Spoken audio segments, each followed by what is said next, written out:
नमस्कार दोस्तों, winners education point में आपका बहुत बहुत स्वागत है। दोस्तों, आज के इस वीडियो में हम साइंस के महत्वपूर्ण 3 मार्कर्स क्वेश्चन पढ़ेंगे। आज के इस वीडियो में हम रसायन के कुछ इम्पोर्टेंट 3 मार्कर और 6 मार्कर लाए हैं जो 100% आपके एग्ज़ाम में आ सकते हैं। तो पहला क्वेश्चन क्या है दोस्तों? पहला क्वेश्चन है, आधुनिक रसायन विज्ञान के जन्मदाता कौन है? आधुनिक रसायन विज्ञान के जन्मदाता हैं एंटोनी लेवोसियर। एंटोनी लेवोसियर आधुनिक रसायन विज्ञान के जन्मदाता हैं। रसायन विज्ञान की विभिन्न क्षेत्रों में उपयोगिता बताइए। आपका 5 नंबर का प्रश्न है दोस्तों कि रसायन विज्ञान का विभिन्न क्षेत्रों में क्या क्या उपयोग है। तो कृषि से लेकर युद्ध क्षेत्र तक हमारे दैनिक जीवन का कोई भी क्षेत्र रसायन विज्ञान से अछूता नहीं है। अब कृषि क्षेत्र में इसका उपयोग कैसे हो सकता है दोस्तों? कृषि क्षेत्र में रसायन के प्रयोग से कीटनाशक बनते हैं, फफूंदनाशी बनते हैं, पीड़कनाशी जैसे रसायनों में इनका प्रयोग होता है।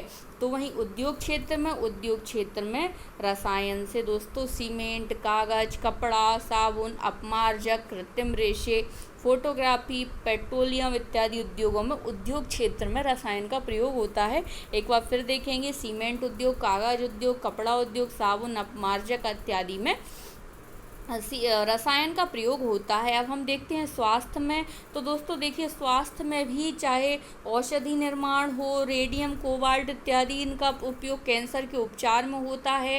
होम्योपैथी, एलोपैथी मेडिसिन बनाने में इनको किस क्वांटिटी में मिलाना है, कौन कौन से रसायन का प्रयोग होना है, इन सब का हिसाब किताब दोस्तों स्वास्थ्य के क्षेत्र में रसायन से ही लगाया जाता है। अब युद्ध क्षेत्र में दोस्तों hydrogen bomb, mustard gas, TNT इत्यादि बनाने में होता है।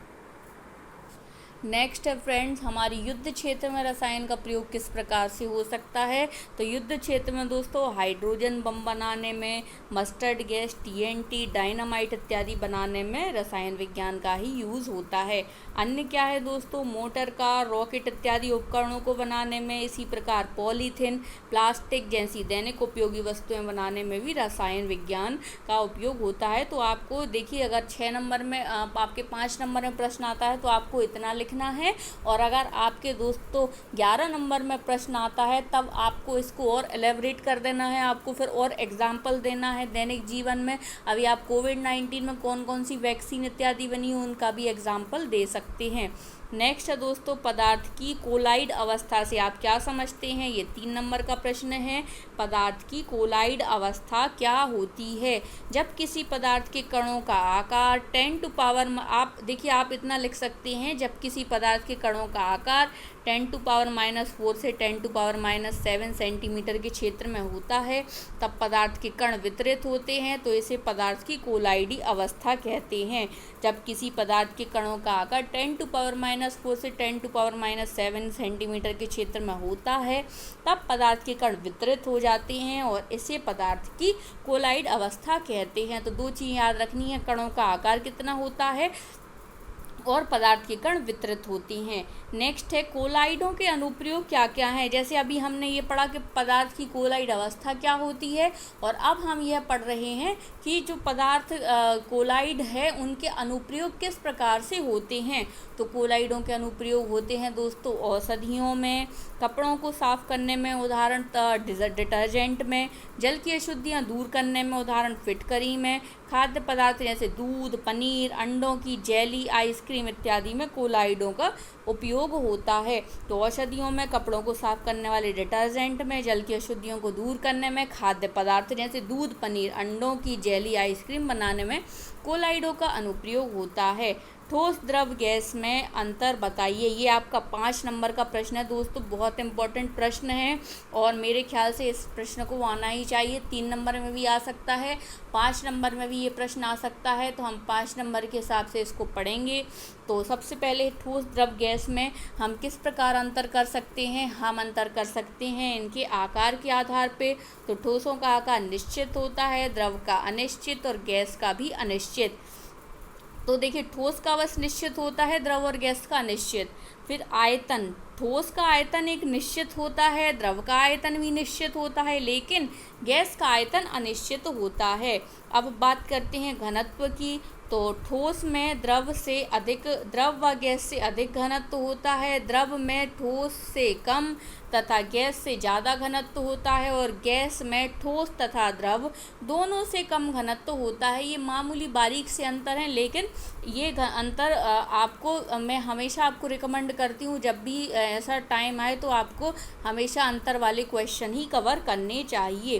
फिर बात करते हैं बहाव की बात। तो जो ठोस कण हैं वो बहते नहीं हैं, द्रव कण बहते हैं, और जो गैस कण हैं वो चारों दिशाओं में बहते हैं। फिर अंतराअणुक बल। अंतराअणुक बल क्या होता है? अंतराअणुक बल जो होता है ठोस में सबसे कम, फिर द्रव में जो है ठोस से अधिक तथा गैस से कम, और गैस में सबसे अधिक होता है। उदाहरण बर्फ, कॉपर, लकड़ी, पत्थर जो है इनमें ठोस के उदाहरण हैं। दूध व जल गैस के उदाहरण हैं, और वायु, हाइड्रोजन जो है वह गैस के उदाहरण हैं। दूध जल द्रव के उदाहरण है। एक बार हम फिर से देखते हैं दोस्तों। देखिए, आधुनिक रसायन विज्ञान के जन्मदाता कौन है? एंटोनी लेवोसियर। दोस्तों, अगर आप टेलीग्राम ग्रुप पर नहीं जुड़े हैं तो टेलीग्राम ग्रुप की लिंक डिस्क्रिप्शन बॉक्स में है। आप टेलीग्राम ग्रुप पर जाकर डिस्क्रिप्शन बॉक्स पर जाकर टेलीग्राम ग्रुप निःशुल्क ज्वाइन हो सकते हैं और रोज़ के अपडेट पा सकते हैं। रसायन विज्ञान का विभिन्न क्षेत्रों में उपयोग कहाँ कहाँ है? कृषि के क्षेत्र में कीटनाशक, फफूंद, पीड़कनाशी में, उद्योग में सीमेंट, कागज, कपड़ा, स्वास्थ्य में औषधि निर्माण, रेडियम, कोबाल्ट, कैंसर में, युद्ध क्षेत्र में हाइड्रोजन बम, मस्टर्ड गैस, अन्य मोटर कार, रॉकेट इत्यादि उपकरणों में। अब फिर हमने पढ़ा था पदार्थ की कोलाइड अवस्था, तो इसमें आपको याद रखना है 10⁻⁻⁴ से 10⁻⁷। फिर कोलाइडों के अनुप्रयोग औषधियों में, कपड़ों को साफ करने वाले डिटर्जेंट में, जल की अशुद्धि दूर करने में, फिटकरी में, खाद्य पदार्थ जैसे दूध, पनीर, अंडे की जेली की आइसक्रीम बनाने में। और फिर हमने पढ़ा था ठोस, द्रव और गैस में अंतर। प्रमुख अंतर आप याद रखिए दोस्तों कि सबसे पहले आपको आकार याद रखना है, आयतन, घनत्व, बहाव, अंतराणुक बल और इनके उदाहरण। अगर ये प्रश्न 3 नंबर में आता है दोस्तों, तो 3 नंबर में आपको लिख देना है, आकार लिख दीजिएगा, आयतन लिख दीजिएगा और उदाहरण लिख दीजिएगा। इसी में आपको पूरे में से पूरे नंबर मिल जाएंगे। तो दोस्तों, आई होप आपको ये वीडियो पसंद आ रहा होगा, और अगर आप प्रीलिम्स के भी लगातार वीडियो चाहते हैं तो प्रीलिम्स के वीडियो भी हम आपके लिए लगातार प्रोवाइड कराएंगे, और विनर्स एजुकेशन पॉइंट की टीम आपके लिए लगातार कंटेंट उपलब्ध कराएगी। तो जुड़े रहिए और अधिक से अधिक लोगों को शेयर कीजिए। Thank you for watching friends.